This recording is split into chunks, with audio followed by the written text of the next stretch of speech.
continuamos con nuestras charlas de Amigos de Jean-Pierre.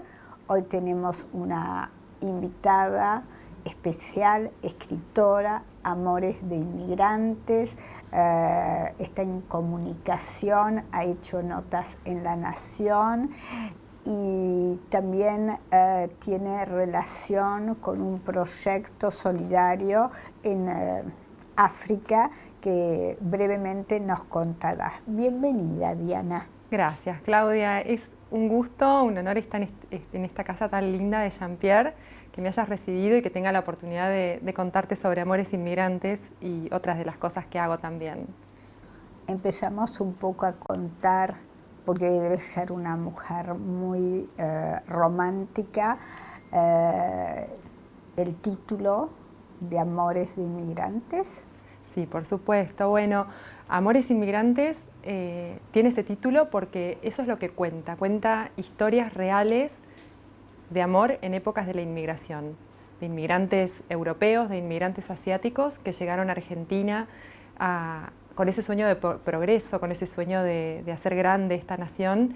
Y bueno, a través de las vidas de ellos yo pude reconstruir las historias que había detrás, esas historias cotidianas que tal vez nos costó comprenderlas o conocerlas porque la historia se ha ocupado de los datos duros muchas veces, ¿no? Cuántos inmigrantes llegaban, a qué lugares. Bueno, yo me ocupé de la microhistoria, de esto de saber quiénes eran, cómo habían construido su familia, qué desencuentros habían tenido, qué pasiones también. Yo procuré que fuesen de diferentes lugares y hay españoles, hay italianos, ucranianos y una historia de Japón que es una maravilla, que me encantó escribirla y conocerla y bueno, que la pueden conocer también a través de mis letras, pero también a través de las fotografías que cuenta y que muestra el libro. Contame una de estas historias, la primera, la de Oriente. Bueno, si hablamos de la historia japonesa, es la historia de los padres del actual director del Jardín Japonés de Buenos Aires. O sea que son inmigrantes que en un momento llegaron a Argentina y terminaron en el Jardín Japonés, ¿no? Dirigiendo el Jardín Japonés. Es la historia de Shizuko y Shigehiro, que en la Segunda Guerra Mundial, previo a la Segunda Guerra Mundial, ellos se habían casado y vivían en la zona de Manchuria, que Manchuria es la región que el gran imperio del sol naciente había anexado previo a la Segunda Guerra Mundial. Cuando ocurre la guerra, ellos están viviendo ahí, tienen una pequeña hija, y Shigehiro era soldado del ejército real. Así que escribir este libro, esta historia fue como abrir mi corazón y mi mente, porque no sabía yo tanto respecto de la cultura, de la manera en que bueno, accedían a los cargos en el ejército, cómo era el rol de las mujeres también. Y bueno, cuando ocurre las bombas de Hiroshima y Nagasaki, que provocan la caída del imperio japonés, ellos tienen que huir de la zona en la que estaban. Y es una huida, un éxodo muy trágico, muy cruel, muy duro, en el que no había diferencias entre los militares y los civiles, los niños, y ahí pierden a su pequeña hija. Pero la fortaleza de Shizuko, que es la madre del actual director del Jardín Japonés, se pone de manifiesto cuando ella con su hija recorre esos 700 kilómetros hasta llegar a su hogar y en el camino pierde a esa bebé, pero sigue adelante porque cree que el amor es lo que la va a salvar y busca refugio en su familia. Y cuando se reencuentra con su esposo, deciden venirse a Argentina porque quieren una nueva vida. Entonces viajan en un carguero holandés, como era costumbre en la época, en un viaje larguísimo y bueno, recorriendo 5 o 6 puertos desde Hong Kong, Singapur, hasta que llegan al puerto primero de Brasil y finalmente al de Buenos Aires. Bueno, y esta tierra les da la oportunidad de formar esa familia que habían soñado. Era un periodo que teníamos muchos inmigrantes también de Europa.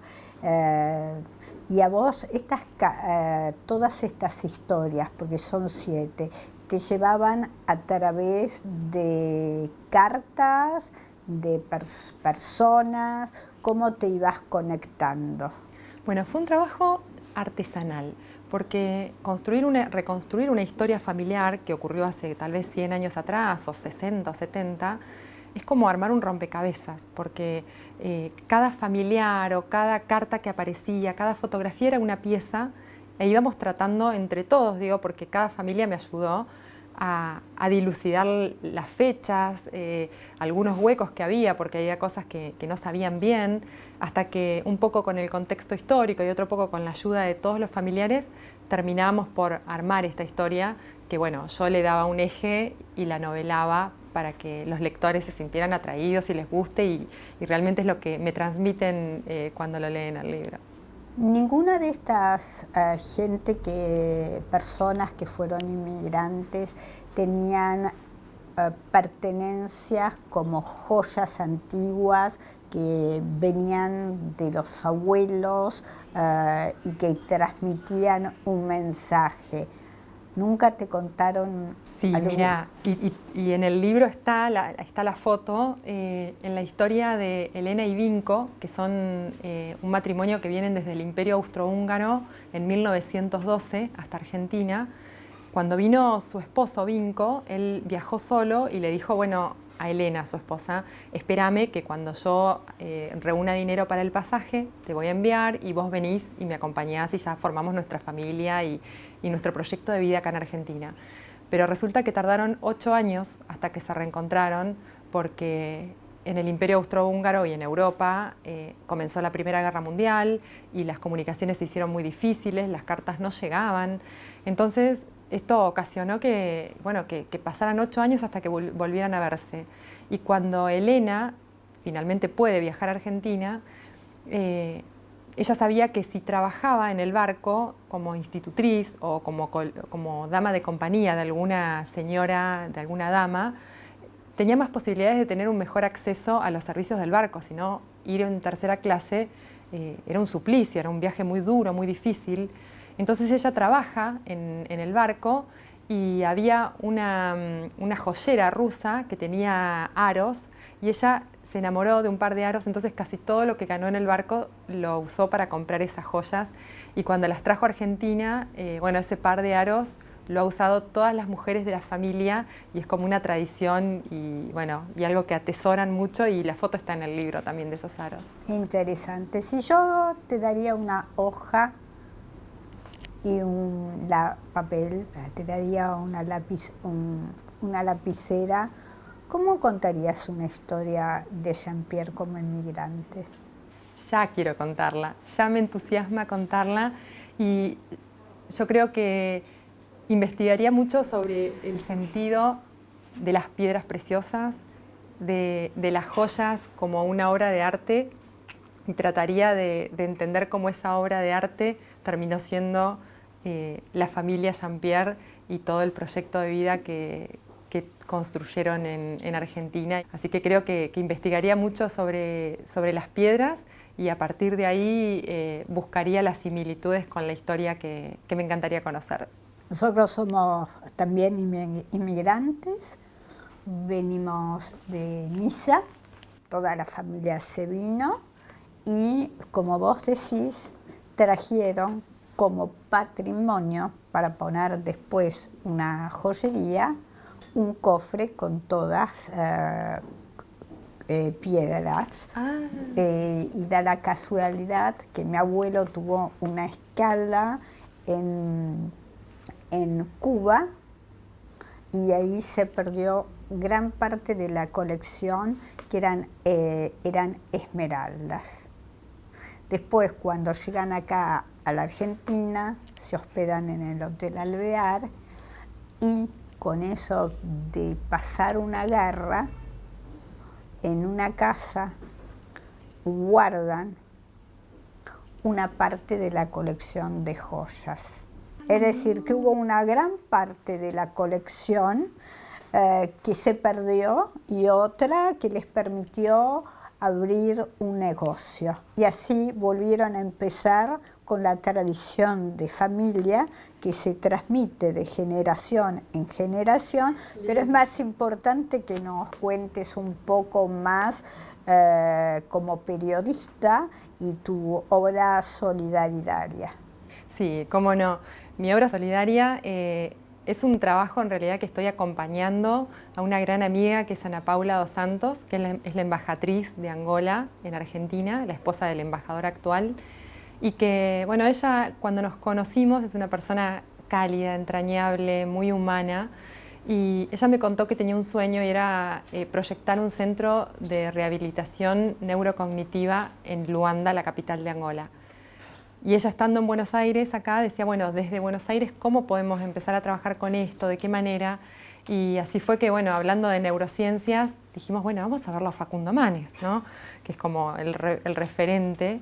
Y bueno, tuvimos la grata sorpresa de que Facundo nos recibió y escuchó nuestro proyecto y se mostró muy interesado. Esto fue previo al inicio de la pandemia. Así que, bueno, un poco los planes fueron como cambiando porque el mundo entero se movilizó por esto. Y bueno, en este momento estamos muy avanzados en este proyecto, buscando los financiamientos, haciendo conexiones con los organismos que nos apoyan, como UNICEF, que son... ¿La UNESCO? La UNESCO, bueno, claro, a través de UNICEF también. Y bueno, viendo y yo aprendiendo muchísimo y siguiendo el camino de Ana Paula, que tanta experiencia tiene en el campo, y a mí me alimenta el alma poder, aunque sea poner un granito de arena en este proyecto tan valioso. Me encantaría regalarte, bueno, el libro, por supuesto. Me parece bárbaro. Bueno, voy a poner un capítulo. ¿Cómo no? Para el después segundo nos Amores vamos a Inmigrantes queda reunir sentada. para que hagamos un capítulo, porque es una historia ¿Cómo no? Me muy encantaría. interesante, donde tenemos todo un material, algunas piezas. Y esto es un obsequio también Me voy a alusivo estar al libro. muy malcriada. No, con todo gusto por este recibimiento y esta nota Bueno, tan yo te linda. agradezco tu amabilidad, tu atención. Me siento muy emocionada y me encantaría apoyar también al proyecto que te estás desarrollando ahora, porque nos encanta ayudar a todos los chicos que tienen problemas de salud y especialmente nos gusta ser pioneros. Bien, bien, No nos bueno. gusta. Esto es precioso. Creo que es la imagen tuya. Bueno, lo voy a poner, Bueno, te lo voy a agradecer. que lo disfrutes. Y bueno, venir a Jean-Pierre, ella también llevarse. Esto es parte de tu personalidad. Por Lo vamos a supuesto. poner acá, Qué lindo. lo vamos a lucir. Ay, que con bueno. me Muchas encanta, gracias. es un recuerdo. Ay, bueno, muchas gracias. Con esas hermosas alhajas que tenés hoy, Ay, sí. no podés Preciosas irte. estas alhajas. Ay, qué belleza. Bueno, nos vamos a sacar una foto con la distancia Muchísimas prudencial. Un placer haberte tenido. Igualmente. Y te espero para escribir ¿Cómo no? ¿Cómo no? Ha nacido acá una promesa. una promesa. Gracias, Bueno. Claudia.